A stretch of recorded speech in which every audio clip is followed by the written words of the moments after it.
itu sisa makanan dan pergi dari rumah ini. Hari-hariku selalu sunyi dan sepi tanpa kamu. Ya Tuhan, lebih baik aku mati daripada hidup miskin begini.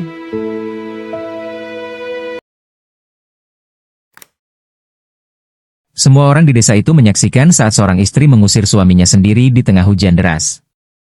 Lelaki tua itu pergi tanpa membantah, tanpa melawan, seolah ia memang tak lagi memiliki harga diri. Tak ada yang menyangka bahwa malam itu bukanlah akhir dari hidupnya, melainkan awal dari takdir yang tak masuk akal. Karena sebelum fajar menyingsing, lelaki miskin itu telah membuat perjanjian dengan makhluk yang tak pernah berani disebut warga desa, penguasa Laut Selatan, Ratu Naga Wilis. Dan ketika matahari terbit, bukan lagi kemiskinan yang menyambut desa itu, melainkan keajaiban yang membuat semua orang menyesal. Kartowiroto, nelayan yang tak dianggap.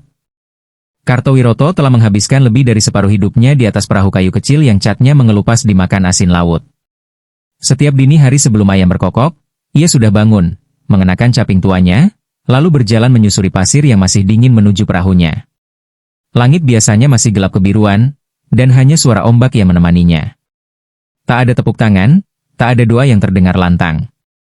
Hanya langkah sunyi seorang lelaki yang berangkat mencari rezeki dengan harapan sederhana, cukup untuk makan hari itu. Tubuhnya kurus dan kulitnya legam terbakar matahari bertahun-tahun. Telapak tangannya kasar, penuh luka kecil akibat tali jaring dan duri ikan. Namun yang lebih kasar dari tangannya adalah kenyataan hidupnya. Hasil tangkapannya seringkali tak seberapa. Kadang hanya beberapa ikan kecil yang bahkan tak cukup untuk dijual. Ia tetap pulang dengan wajah datar, meski di dalam dadanya ada rasa sesak yang tak pernah ia ceritakan pada siapapun. Di desa kecil itu, nama Karto lebih sering disebut dengan nada meremehkan. Para juragan kaya yang memiliki kapal besar tak pernah benar-benar memandangnya setara. Jika ia lewat di depan warung kopi, percakapan sering terhenti, lalu dilanjutkan dengan senyum tipis yang terasa seperti sindiran. Masih pakai perahu reot itu, tuh, kata mereka suatu kali. Karto hanya tersenyum kecil, menunduk, lalu berlalu.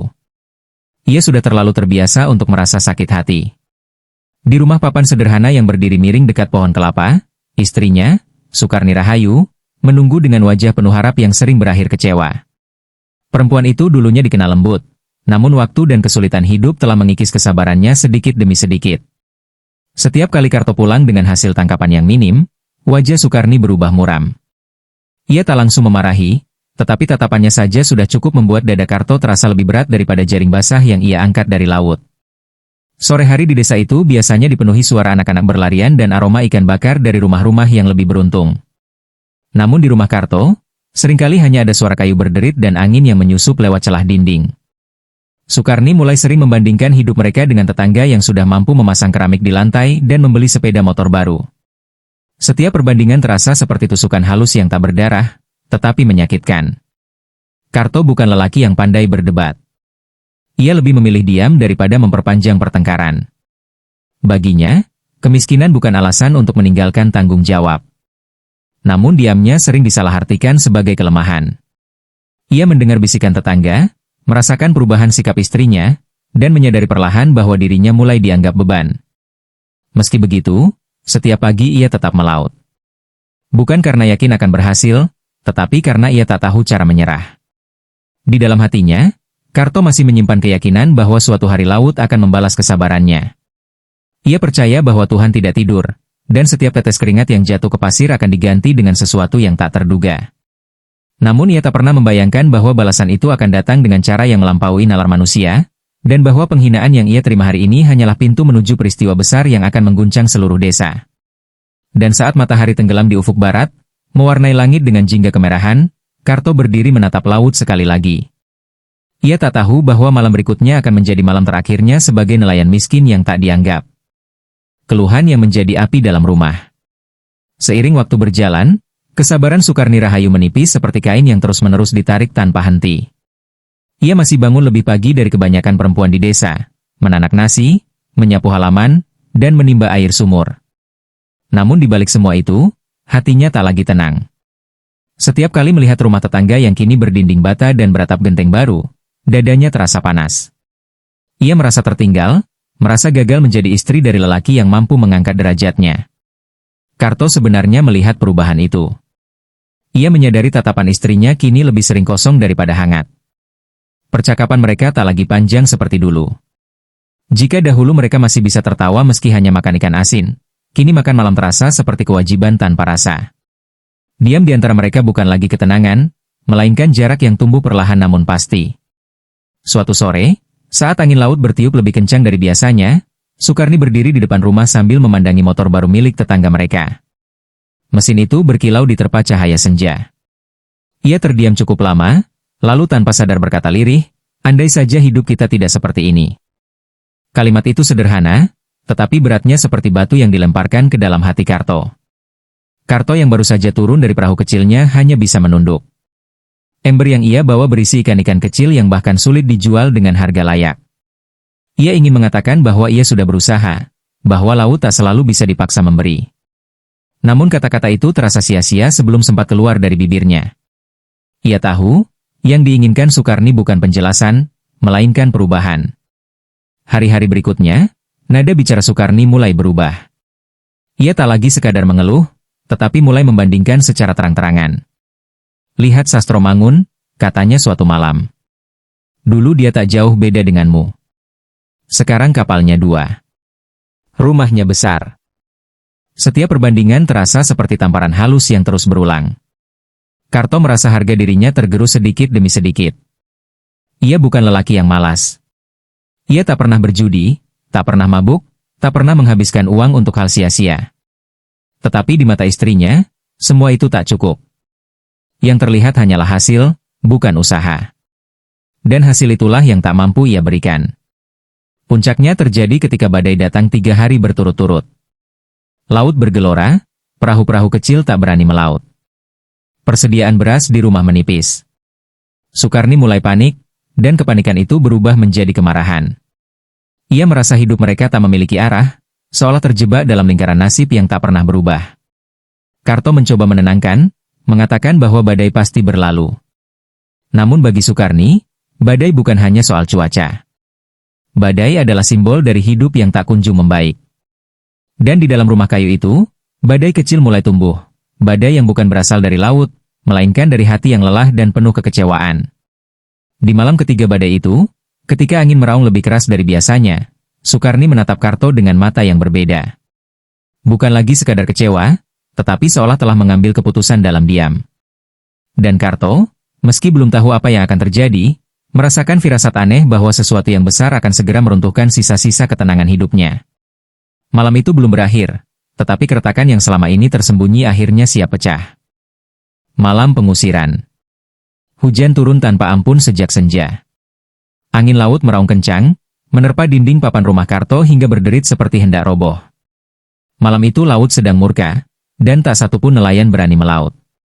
Karto tetap mencoba sejak sore, namun ombak besar memaksanya kembali dengan perahu kosong. Tubuhnya basah kuyup ketika ia melangkah menuju rumah, membawa jaring yang tak menghasilkan apapun selain rumput laut tersangkut. Di dalam rumah, Sukarni duduk dengan wajah tegang. Lampu minyak di sudut ruangan bergoyang diterpa angin yang menyelinap lewat celah dinding. Saat melihat ember kosong di tangan suaminya, wajahnya berubah. Bukan lagi kecewa biasa. Ada sesuatu yang pecah di dalam dirinya.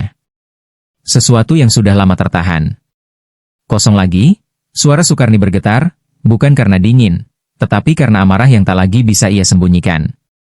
Karto membuka mulut, ingin menjelaskan tentang ombak dan badai, tetapi kalimatnya terhenti. Penjelasan tak pernah lagi terdengar sebagai alasan yang masuk akal bagi istrinya. Sukarni berdiri. Air matanya jatuh, tetapi suaranya justru semakin keras. Ia mengatakan bahwa ia lelah hidup seperti ini, lelah menunggu keajaiban yang tak pernah datang. Kata-katanya tajam, menembus lebih dalam daripada hujan yang mengguyur atap. Ia menyebut Karto tak berguna, menyebut hidupnya terbuang sia-sia bersama lelaki yang tak mampu mengubah nasib. Karto berdiri terpaku. Dadanya terasa sesak, tetapi bukan karena marah. Lebih karena ada sesuatu yang runtuh di dalam dirinya. Ia tahu ia miskin. Ia tahu ia tak pernah memberi kemewahan. Tetapi mendengar semuanya diucapkan dengan lantang, di malam yang gelap dan dingin seperti itu, membuat harga dirinya terasa hancur berkeping-keping. Dan kalimat itu akhirnya keluar. Kalimat yang tak pernah ia bayangkan akan ia dengar dari mulut istrinya sendiri. Sukarni menunjuk pintu dan menyuruhnya pergi. Pergi dari rumah itu. Pergi dari hidupnya. Hujan di luar terdengar seperti tepuk tangan dari langit, menyaksikan keputusan yang tak bisa ditarik kembali. Tak ada perlawanan. Tak ada teriakan balasan. Karto hanya menunduk, meletakkan jaringnya, lalu melangkah keluar. Hujan langsung membasahi wajahnya, menyamarkan air mata yang akhirnya jatuh. Beberapa tetangga mengintip dari balik jendela, tetapi tak satu pun membuka pintu untuk menghentikan peristiwa itu. Dalam hitungan detik, seorang suami berubah menjadi lelaki tanpa rumah. Ia berjalan tanpa tujuan menyusuri pantai yang gelap. Ombak memecah keras di kejauhan, seolah memanggilnya. Di belakangnya, rumah kecil itu tetap berdiri, tetapi bukan lagi miliknya. Dan di dalam dada Kartowiroto, untuk pertama kalinya dalam hidupnya, ia merasa benar-benar sendirian. Ratapan di tepi pantai. Hujan perlahan mereda ketika Kartowiroto tiba di ujung pantai yang jarang didatangi warga. Langit masih gelap, hanya sesekali kilat menyambar jauh di cakrawala. Pasir terasa berat di bawah langkahnya yang lelah. Angin laut menampar wajahnya, dingin dan tanpa belas kasih, seolah ingin memastikan bahwa ia benar-benar telah kehilangan segalanya malam itu. Ia berhenti di dekat batu karang besar yang biasa menjadi tempatnya memperbaiki jaring, lalu duduk dengan tubuh lunglai. Untuk pertama kalinya sejak diusir, ia membiarkan dirinya menangis tanpa ditahan. Bukan tangisan keras, melainkan isak yang tertelan angin. Ia menatap laut yang gelap seperti lubang tak berujung. Di sanalah ia menghabiskan hidupnya. Di sanalah ia menaruh harapan setiap pagi. Namun malam itu laut terasa asing, seolah bukan lagi sahabatnya. Apa salahku? Gumamnya lirih, suaranya tenggelam dalam desiran ombak. Kenangan berkelebat di benaknya. Ia teringat saat pertama kali membawa Sukarni ke rumah kecil itu dengan penuh harapan. Mereka pernah tertawa bersama, pernah berbagi mimpi sederhana tentang hidup yang cukup. Karto sadar, mungkin ia tak pernah mampu memberi lebih, tetapi ia tak pernah berhenti mencoba. Setiap goresan luka di tangannya adalah bukti usaha. Setiap kerutan di wajahnya adalah saksi perjuangan yang tak terlihat orang lain. Angin semakin kencang, dan laut tampak lebih gelisah dari biasanya. Ombak memukul batu karang dengan suara berat yang menggema di dada. Karto berdiri perlahan, menatap cakrawala hitam. Ada rasa putus asa yang mulai menyelinap, rasa ingin menyerah pada semuanya. Ia merasa tak lagi memiliki rumah, tak lagi memiliki tempat kembali. Jika ia melangkah lebih jauh ke dalam gelapnya laut, mungkin semua rasa sakit itu akan berhenti. Namun sebelum langkah itu terjadi, sesuatu yang aneh mulai terasa. Angin yang tadinya kencang mendadak berhenti. Laut yang bergelora perlahan menjadi tenang, terlalu tenang untuk malam setelah badai. Karto mengerutkan kening. Permukaan air di hadapannya bergetar halus, seperti disentuh sesuatu dari bawah. Cahaya samar kehijauan mulai muncul dari dalam laut, lembut namun jelas terlihat dalam gelap. Karto mundur satu langkah. Jantungnya berdegup lebih cepat. Cahaya itu semakin terang, membentuk pusaran kecil di permukaan air. Ombak tak lagi memecah keras, melainkan berputar mengelilingi cahaya tersebut. Suasana menjadi sunyi, sunyi yang terasa tidak alami. Bahkan suara serangga malam pun menghilang, seolah alam ikut menahan napas. Dari dalam pusaran cahaya itu, perlahan muncul sesuatu yang besar. Sisik berkilau seperti zamrud memantulkan cahaya bulan yang tertutup awan tipis. Tubuh panjang menyerupai ular raksasa terangkat dari air tanpa percikan. Namun yang membuat Karto membeku bukan ukurannya, melainkan wajah makhluk itu. Wajah perempuan dengan kecantikan yang tak wajar, matanya tajam namun tenang, dan di kepalanya bertengger mahkota yang bersinar lembut. Makhluk itu menatap Karto dalam diam. Tak ada suara, tetapi Karto merasakan getaran aneh di dalam kepalanya. Seolah ada bisikan yang belum terdengar, namun siap memasuki pikirannya. Malam itu, di antara laut dan langit yang kembali sunyi, kehidupan Kartowiroto berdiri di ambang sesuatu yang tak pernah dijelaskan dalam kisah manusia manapun di desanya. Cahaya di dalam gelap. Karto berdiri membeku, kakinya terasa berat seperti tertanam di pasir. Sosok ular raksasa itu kini sepenuhnya muncul dari laut, tubuh panjangnya melingkar anggun di atas permukaan air tanpa tenggelam sedikit pun. Sisiknya memantulkan cahaya kehijauan yang menerangi pantai seperti lampu dari dunia lain. Namun yang paling membuat napas Karto tercekat adalah wajah makhluk itu. Wajah perempuan dengan garis halus yang sempurna, mata tajam berkilau seperti batu permata, dan mahkota tipis yang seakan terbuat dari cahaya. Ketika bibirnya bergerak, tak ada suara yang keluar melalui udara. Namun di dalam kepala Karto terdengar bisikan lembut, jelas, dan tenang. Kartowiroto, panggilnya, menyebut nama itu dengan nada yang membuat darahnya terasa berhenti mengalir sesaat. Karto gemetar. Ia tak pernah melihat makhluk seperti ini, tetapi jauh di dalam hatinya ia tahu, ini bukan mimpi. Aku telah lama mengamatimu, suara itu kembali menggema di benaknya. Setiap pagi kau melaut tanpa keluhan. Setiap hinaan kau telan tanpa balasan. Hatimu tak pernah penuh kebencian. Kata-kata itu terasa seperti cahaya yang menembus dada Karto. Tak ada manusia di desa yang pernah melihat perjuangannya sedetail itu, apalagi mengakuinya. Karto mencoba berbicara, tetapi suaranya tercekat. Siapa engkau? Akhirnya ia berhasil berbisik. Ombak tetap tenang, seolah laut tunduk pada kehadiran makhluk tersebut. Mata makhluk itu menyipit lembut, dan cahaya di sekelilingnya berdenyut pelan. Aku adalah Ratu Nagawilis, jawab suara itu, kini terdengar lebih dalam. Penjaga perairan yang tak terlihat oleh mata manusia. Tubuhnya bergerak perlahan, sisiknya berkilau seperti ribuan batu zamrud hidup. Udara di sekitar terasa hangat meski malam masih gelap dan basah. Ratu Nagawilis menatap Karto dengan sorot yang sulit dibaca, bukan marah, bukan iba semata, melainkan seperti seorang penguasa yang sedang menimbang keputusan besar. Kesabaranmu memanggilku. Penghinaan yang kau terima menggema hingga dasar laut. Kalimat itu membuat jantung Karto berdegup lebih keras. Ia tak pernah membayangkan bahwa penderitaannya diperhatikan oleh sesuatu sebesar ini. Manusia sering memandang rendah apa yang tak memiliki emas, lanjutnya. Namun bagi alam, hati yang bersih lebih berharga daripada istana. Cahaya di sekitar tubuhnya semakin terang, membentuk lingkaran lembut di atas air. Karto merasakan hawa aneh menyelimuti dirinya. Bukan panas, bukan dingin, melainkan getaran yang menenangkan sekaligus menakutkan. Jika kau menginginkannya, suara itu berubah lebih lembut namun penuh kuasa. Aku dapat mengubah takdirmu. Kalimat itu menggantung di udara seperti petir yang belum menyambar. Karto terdiam. Ia baru saja kehilangan rumah, kehilangan harga diri, dan kini berdiri di hadapan makhluk yang menawarkan perubahan yang mustahil.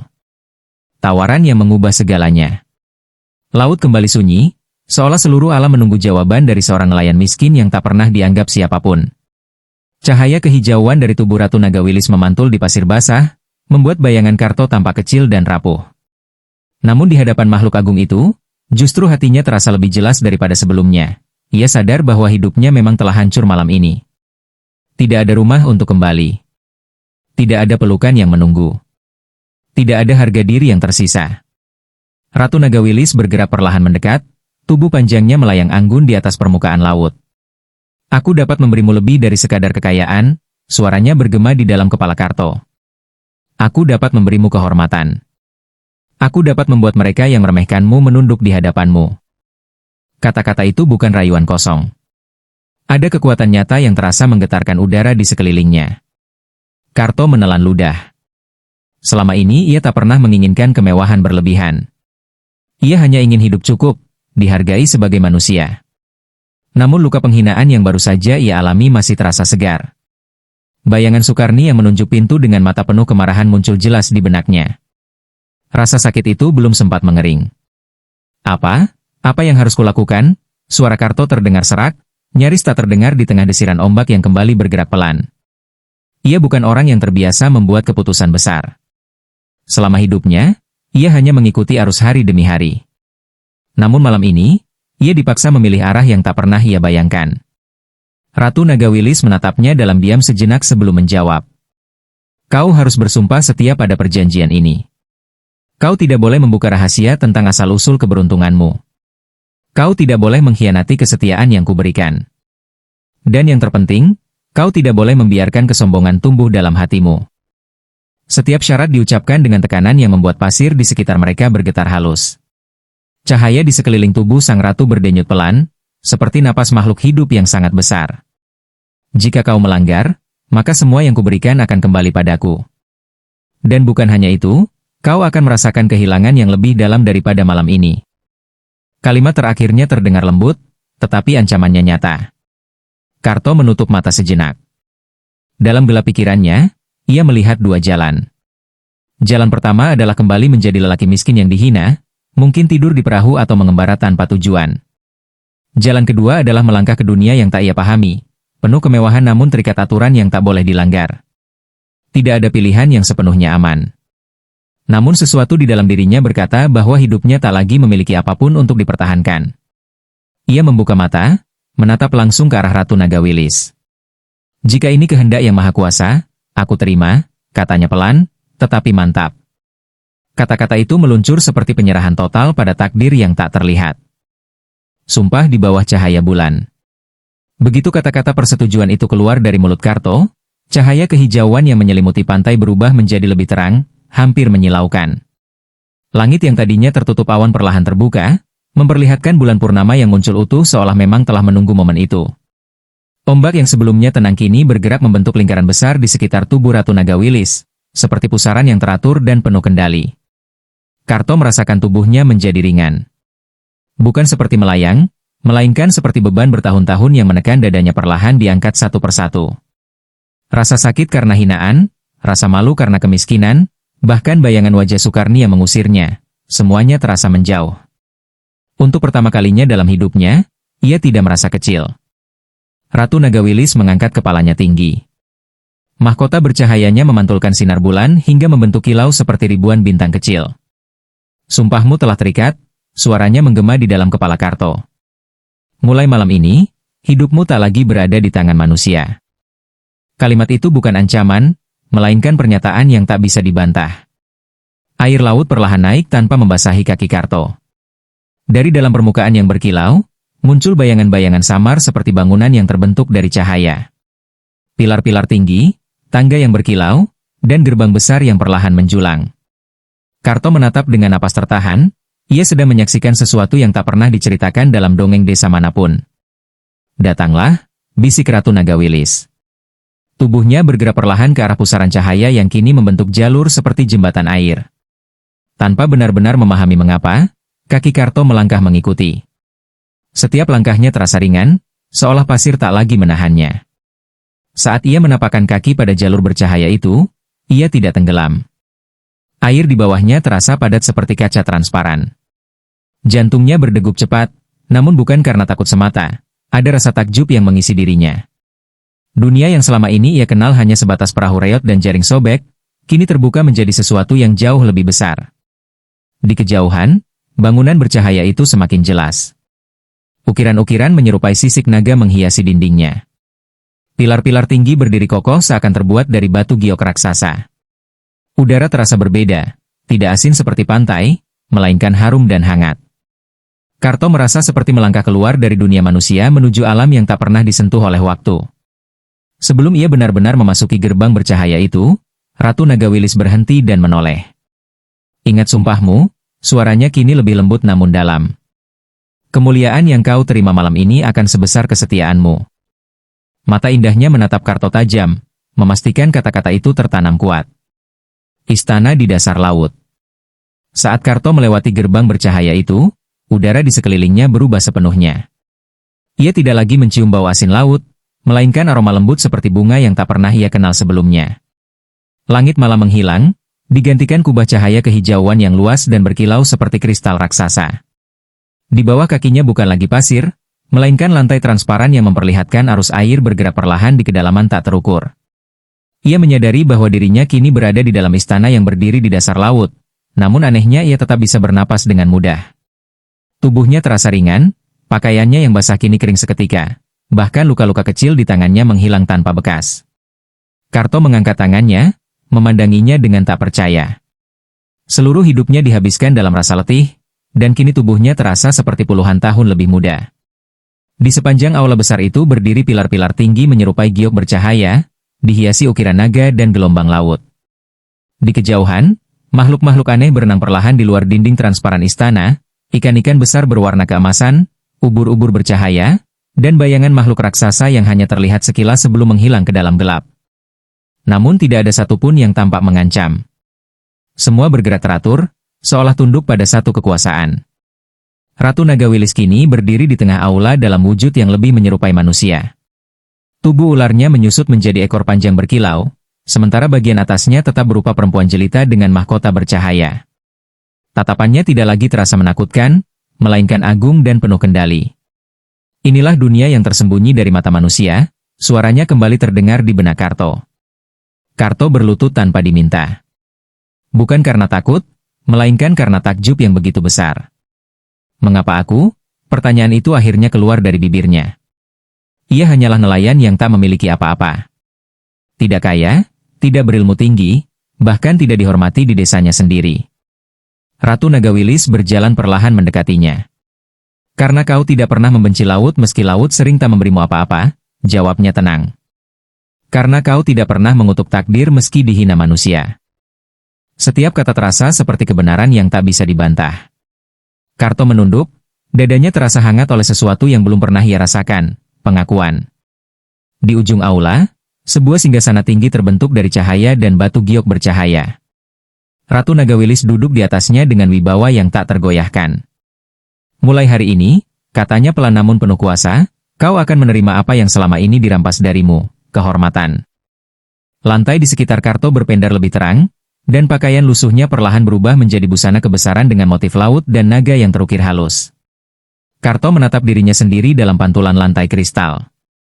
Ia hampir tak mengenali lelaki yang berdiri di sana. Bukan lagi nelayan kurus dengan wajah letih, melainkan sosok yang tampak tegap dan berwibawa. Namun di balik perubahan itu, ia masih menyimpan satu hal yang sama, hati yang sederhana. Istana yang muncul dari pasir. Fajar datang perlahan di desa pesisir itu, membawa warna jingga yang lembut di ufuk timur. Para nelayan mulai keluar rumah seperti biasa, sebagian masih menguap, sebagian lagi memanggul jaring menuju pantai. Namun pagi itu terasa berbeda. Angin laut berhembus lebih tenang dari biasanya, dan ombak memecah dengan irama yang anehnya teratur, seolah mengikuti perintah tak terlihat. Seorang pemuda yang lebih dulu tiba di bibir pantai tiba-tiba berhenti melangkah. Matanya membelalak. Di tempat yang semalam kosong dan hanya dipenuhi pasir basah, kini berdiri bangunan besar yang tak pernah ada sebelumnya. Dindingnya menjulang tinggi, berkilau kehijauan tertimpa cahaya matahari pagi. Pilar-pilar besar berdiri kokoh menghadap laut, dihiasi ukiran naga dan gelombang yang tampak hidup. Kabar itu menyebar secepat angin. Dalam hitungan menit, warga desa berkumpul di pantai dengan wajah penuh kebingungan dan ketakutan. Mereka saling bertanya siapa yang membangun bangunan megah itu dalam semalam. Tak ada suara palu, tak ada kapal besar, tak ada tanda-tanda pekerjaan manusia. Istana itu berdiri begitu saja, seolah tumbuh dari pasir. Ki Jatmiko, sesepuh desa yang biasanya tenang, berjalan maju dengan langkah hati-hati. Ia memandangi ukiran di dinding istana dengan wajah pucat. Ini bukan buatan manusia, gumamnya pelan. Ucapannya membuat bisik-bisik semakin gaduh. Beberapa warga bahkan mundur beberapa langkah, takut mendekat. Di tengah kerumunan itu, Sukarni Rahayu berdiri terpaku. Ia datang dengan wajah letih setelah malam panjang tanpa tidur.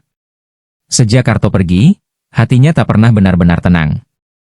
Ada rasa bersalah yang ia tekan dalam diam. Namun ketika matanya melihat bangunan megah itu berdiri tepat di tempat suaminya biasa memperbaiki jaring, dadanya berdebar keras. Pintu besar istana perlahan terbuka dengan suara berat namun halus, seperti batu yang digeser tanpa sentuhan tangan.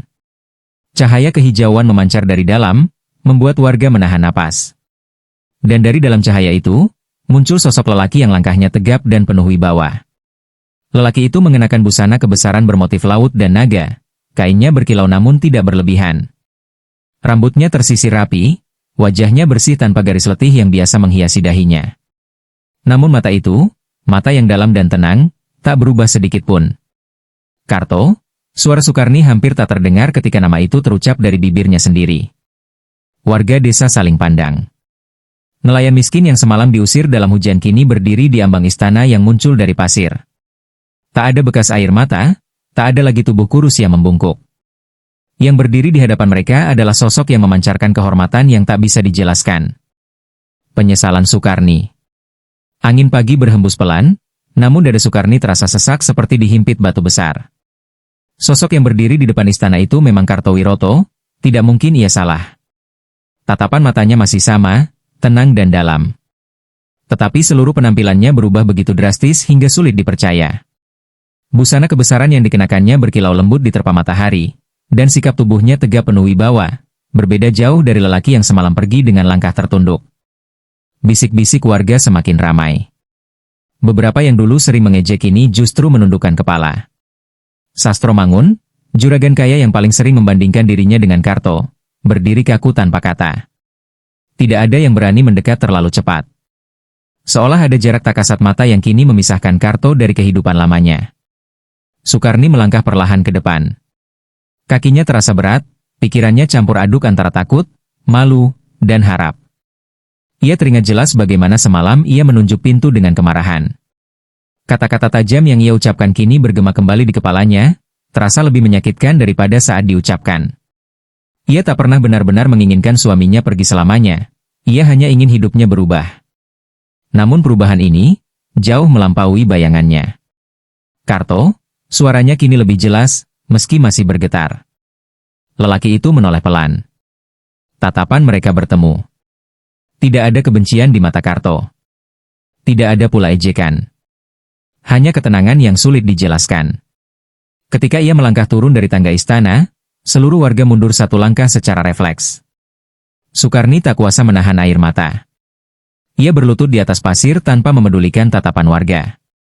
"Ampuni aku," katanya lirih. "Aku terlalu keras. Aku terlalu buta oleh kecewa." Kata-kata itu keluar seperti air yang akhirnya menemukan jalan setelah lama tertahan. Untuk pertama kalinya sejak bertahun-tahun, ia tidak berbicara dengan amarah. Karto menatapnya dalam diam. Di dalam dirinya terjadi pergolakan yang tak terlihat orang lain. Ia bisa saja membalas dengan kebanggaan. Ia bisa saja membiarkan Sukarni merasakan penghinaan yang sama. Namun sumpahnya pada Ratu Nagawilis masih terpatri kuat di dalam hati. Tidak boleh ada kesombongan. "Aku tidak pernah membencimu," akhirnya Karto berkata pelan. Suaranya lebih dalam, lebih mantap dari sebelumnya. "Aku hanya terluka." Kalimat itu sederhana, namun cukup untuk membuat Sukarni menangis lebih keras. Warga desa saling pandang, mereka menyaksikan sesuatu yang lebih besar dari sekadar perubahan nasib. Namun di balik ketenangan itu, ada getaran halus di udara. Ombak tiba-tiba memecah sedikit lebih keras dari sebelumnya. Cahaya kehijauan dari istana berdenyut pelan, hampir tak terlihat oleh mata manusia biasa. Di kejauhan, sesuatu sedang mengawasi. Godaan kekuasaan. Hari-hari setelah kemunculan istana itu berubah drastis bagi seluruh desa. Orang-orang yang dulu berbicara dengan nada meremehkan kini datang dengan wajah penuh hormat. Setiap pagi, beberapa warga membawa hasil kebun, ikan terbaik, bahkan kain dan makanan sebagai tanda penghormatan. Mereka berdiri di depan gerbang istana, menundukkan kepala saat Karto keluar menyambut. Perlahan, suasana desa ikut berubah. Tidak ada lagi yang menyebut Karto dengan nada mengejek. Bahkan anak-anak kecil kini berlari sambil menunjuk ke arah istana dengan mata berbinar. "Itu rumah Pak Karto," bisik mereka penuh kagum. Kehormatan yang dulu tak pernah ia rasakan kini datang bertubi-tubi, seperti ombak yang tak berhenti menyentuh pantai. Awalnya, Karto tetap rendah hati. Ia menerima semua itu dengan senyum tenang, mengembalikan sebagian pemberian, dan menolak perlakuan berlebihan. Namun semakin hari, perlakuan istimewa itu mulai terasa, menyenangkan. Ia tak lagi dipanggil dengan suara keras. Ia tak lagi dipandang sebelah mata. Bahkan Ki Jatmiko kini sering meminta pendapatnya sebelum mengambil keputusan desa. Rasa hangat di dada yang dulu bernama syukur, perlahan bercampur dengan sesuatu yang lebih halus.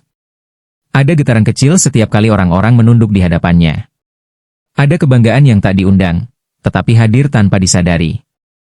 Suatu sore, Sastro Mangun, juragan kaya yang dulu paling sering menyindir, datang dengan langkah ragu. Wajahnya tak lagi penuh percaya diri seperti biasanya. Ia membawa peti kayu kecil berisi kain mahal sebagai tanda hormat.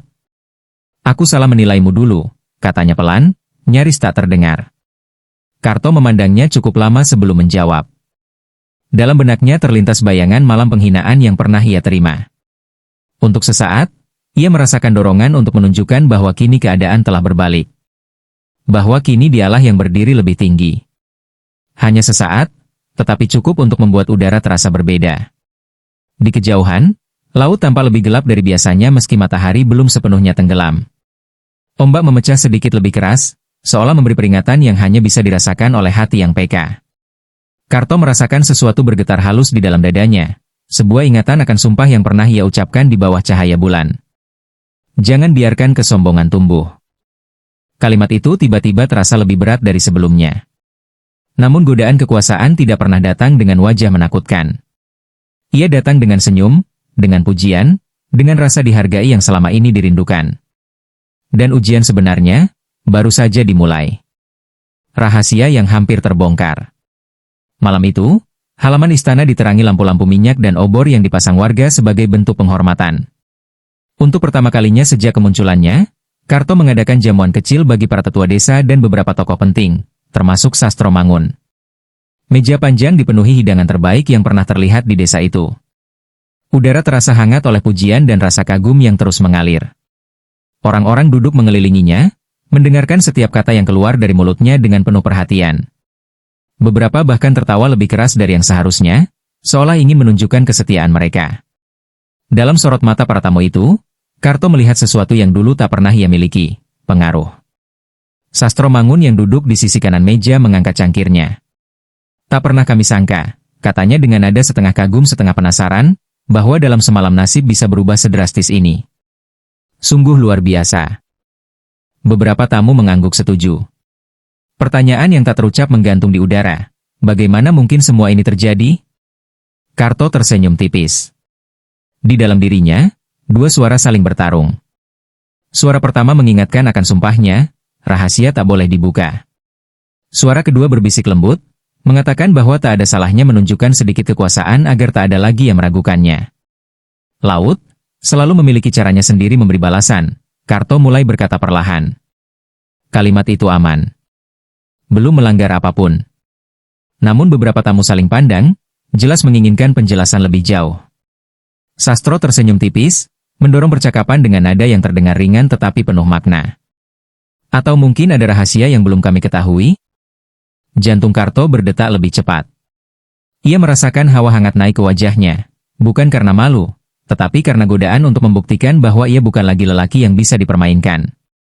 Ia membuka mulut sedikit lebih lebar, hampir mengatakan tentang malam bercahaya itu, tentang Ratu Naga Wilis, tentang sumpah di bawah bulan. Tiba-tiba, angin laut berhembus kencang tanpa peringatan. Obor-obor bergetar hebat. Api mengecil seolah tercekik udara. Laut yang sebelumnya tenang mendadak memecah keras di kejauhan. Beberapa tamu menoleh panik ke arah ombak. Di dalam dada Karto, getaran tajam terasa seperti sengatan. Ia teringat jelas suara lembut namun tegas itu, jangan biarkan rahasia terungkap. Napasnya tercekat. Kata-kata yang hampir terucap berhenti tepat di ujung lidah. Ia menutup mulutnya perlahan. Dan memilih diam. Murka penguasa laut. Malam setelah jamuan itu terasa lebih sunyi dari biasanya. Para tamu telah pulang dengan wajah penuh tanda tanya, dan halaman istana kembali lengang.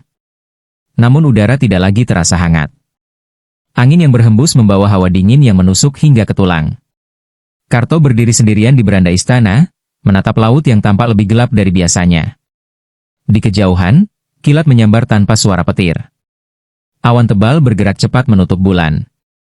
Ombak mulai meninggi perlahan, bukan seperti badai biasa, melainkan seperti sesuatu yang sedang bangkit dari dasar kedalaman. Karto merasakan getaran halus di telapak kakinya, lantai istana yang selama ini kokoh kini berdenyut pelan. Tiba-tiba, cahaya kehijauan dari dinding istana meredup. Pilar-pilar yang sebelumnya berkilau kini tampak retak tipis, seperti garis rambut yang menjalar perlahan. Suara gemuruh terdengar dari dalam laut, dalam dan berat, membuat dada siapapun yang mendengarnya bergetar. Karto menahan napas. Ia tahu ini bukan kebetulan. Bukan sekadar cuaca buruk. Ini adalah jawaban atas keraguan yang hampir ia lakukan. Ia teringat jelas detik ketika hampir membuka rahasia di hadapan Sastro Mangun. Meskipun ia menahan diri, niat itu telah sempat tumbuh. Laut tiba-tiba terbelah oleh pusaran besar yang muncul tepat di depan istana. Dari dalamnya, cahaya hijau yang lebih gelap dan pekat menyembur ke langit. Ombak memecah keras menghantam pantai, membuat warga desa terbangun dari tidur mereka. Beberapa berlari keluar rumah, melihat ke arah istana dengan wajah ketakutan. Dari pusaran itu, perlahan muncul sosok yang sangat dikenalnya, Ratu Naga Wilis. Namun kali ini, wajahnya tidak lagi lembut.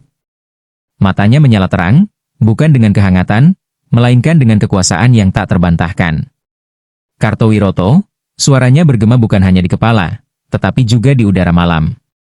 Warga desa yang mendengar suara itu langsung tersungkur ketakutan.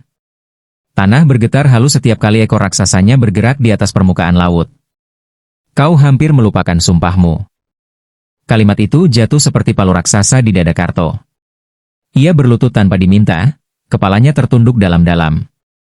Ampun, aku tidak membuka rahasia itu, katanya dengan suara gemetar.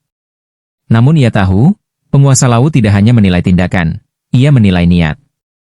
Ratu Nagawilis menatapnya tajam. Laut di sekelilingnya terus berputar, seolah menunggu keputusan akhir. Kesombongan tidak selalu terlihat dalam kata, suaranya kini lebih rendah, tetapi lebih menekan. Ia tumbuh dalam hati, dan aku dapat merasakannya. Istana di belakang Karto kembali bergetar. Dan untuk pertama kalinya sejak ia menerima takdir barunya, ia benar-benar takut kehilangan segalanya. Pilihan terakhir. Angin berputar semakin kencang di atas pantai. Langit seperti terbelah oleh cahaya hijau yang memancar dari tubuh Ratu Nagawilis.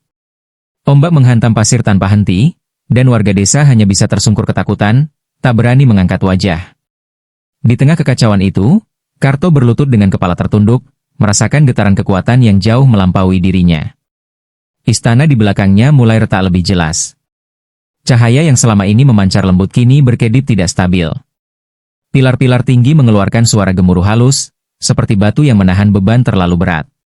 Karto menyadari bahwa semua yang ia miliki sekarang, kehormatan, kekayaan, bahkan wibawa, bergantung pada satu keputusan malam ini. Kau hampir membiarkan hatimu dikuasai rasa tinggi, suara Ratu Nagawilis menggema berat. Aku tidak memberi kekuasaan untuk membalas hinaan. Aku memberimu kesempatan untuk tetap rendah hati. Setiap kata terasa seperti ombak yang menghantam dada Karto. Ia teringat kembali masa-masa ketika ia duduk sendirian di perahu reyotnya, menerima hidup tanpa dendam. Ia teringat bagaimana dulu ia tetap melaut meski dihina. Di saat itu, ia tak memiliki apapun, kecuali ketulusan. Katakan padaku, lanjut sang ratu, apakah kau ingin tetap memegang kekuasaan ini, atau kau memilih kembali menjadi manusia biasa? Pertanyaan itu menggantung berat di udara. Jika ia memilih mempertahankan istana dan kehormatan, ia harus membuktikan bahwa hatinya tetap bersih. Namun jika ia merasa telah ternoda oleh kesombongan, maka satu-satunya cara menebusnya adalah melepaskan semuanya. Karto mengangkat wajahnya perlahan. Hujan mulai turun kembali, membasahi pipinya yang bercampur air mata. Ia menatap istana yang berdiri megah di belakangnya, simbol dari semua penghargaan yang tak pernah ia rasakan sebelumnya. Namun ia juga menyadari sesuatu yang lebih dalam. Sebelum istana itu ada, ia tetap hidup. Ia tetap menjadi dirinya sendiri. Aku tidak ingin kehilangan diriku sendiri, akhirnya Karto berkata pelan namun tegas. Jika kekuasaan ini membuat hatiku berubah, maka biarlah aku kembali seperti semula. Warga desa yang mendengar kalimat itu terkejut. Sukarni yang masih tersungkur menatapnya dengan mata penuh air mata. Tidak ada kebencian dalam suara Karto. Tidak ada penyesalan karena melepaskan kemewahan. Yang ada hanyalah ketenangan yang pernah ia miliki sebelum semuanya berubah. Ratu Nagawilis terdiam. Laut perlahan berhenti bergolak. Cahaya di sekelilingnya berubah lebih lembut. Takdir dan kerendahan hati. Hujan yang semula deras perlahan berubah menjadi gerimis lembut. Ombak yang tadi mengamuk kini kembali berirama tenang, seolah laut sendiri sedang menimbang keputusan seorang manusia. Cahaya hijau yang menyelimuti tubuh Ratu Nagawilis tidak lagi menyilaukan, melainkan redup dan hangat seperti cahaya bulan yang teduh. Karto tetap berdiri dengan kepala tegak, meski busana kebesaran yang ia kenakan mulai kehilangan kilau perlahan. Retakan pada pilar istana berhenti menjalar. Suasana berubah dari ancaman menjadi keheningan yang dalam. Seluruh warga desa masih terdiam, tak seorang pun berani bersuara. Ratu Nagawilis menatapnya lama. Tatapan yang sebelumnya penuh kuasa kini berubah menjadi sesuatu yang lebih halus, pengakuan. Kau memilih melepaskan kekuasaan demi menjaga hatimu, suaranya terdengar lebih lembut dari sebelumnya. Itulah ujian yang sesungguhnya. Perlahan, tubuh raksasanya bergerak lebih mendekat ke daratan. Air laut terbelah tanpa menghantam pasir. Kekuasaan bukanlah milik mereka yang ingin membalas. Ia hanya layak bagi mereka yang siap kehilangan. Tiba-tiba, cahaya dari istana memudar sepenuhnya. Bangunan megah itu tidak runtuh, tidak hancur. Ia perlahan berubah menjadi kabut kehijauan yang terangkat ke udara dan larut dalam angin malam. Dalam hitungan detik, yang tersisa hanyalah hamparan pasir kosong seperti sebelum semuanya terjadi. Warga desa terperanjat. Beberapa menutup mulut menahan napas. Sukarni berdiri gemetar, menyaksikan kekayaan yang baru saja ia lihat menghilang tanpa bekas. Namun Karto tidak bergerak. Ia hanya menatap laut dengan wajah tenang, seolah telah menerima apapun yang akan terjadi. Saat kabut terakhir menghilang, sesuatu yang tak terduga terjadi. Pakaian kebesaran Karto memang telah lenyap, berganti kembali dengan baju sederhana nelayan. Namun tubuhnya tetap tegap. Wajahnya tetap bersih dan bercahaya. Dan yang paling mengejutkan, di tepi pantai, terikat pada tiang kayu baru, berdiri sebuah perahu besar yang kokoh dengan jaring-jaring baru yang kuat. Ratu Nagawilis tersenyum tipis. Aku tidak mengambil segalanya, bisiknya untuk terakhir kali. Aku hanya mengambil apa yang berlebihan. Cahaya tubuhnya perlahan tenggelam kembali ke dalam laut, meninggalkan permukaan air yang tenang seperti tak pernah terjadi apa-apa. Fajar mulai menyingsing. Langit berubah jingga lembut. Warga desa berdiri dalam diam, memahami satu pelajaran yang tak perlu diucapkan dengan kata-kata. Karto tidak lagi memiliki istana. Tidak lagi berdiri sebagai bangsawan. Namun ia memiliki sesuatu yang lebih kuat dari kekuasaan, kehormatan yang lahir dari kerendahan hati. Sukarni melangkah mendekat dengan air mata yang berbeda dari sebelumnya. Bukan air mata penyesalan semata, melainkan rasa hormat. Dan ketika Karto menatap laut sekali lagi, ia tahu bahwa takdir tidak pernah benar-benar meninggalkannya. Ia hanya diuji, untuk memastikan hatinya tetap utuh.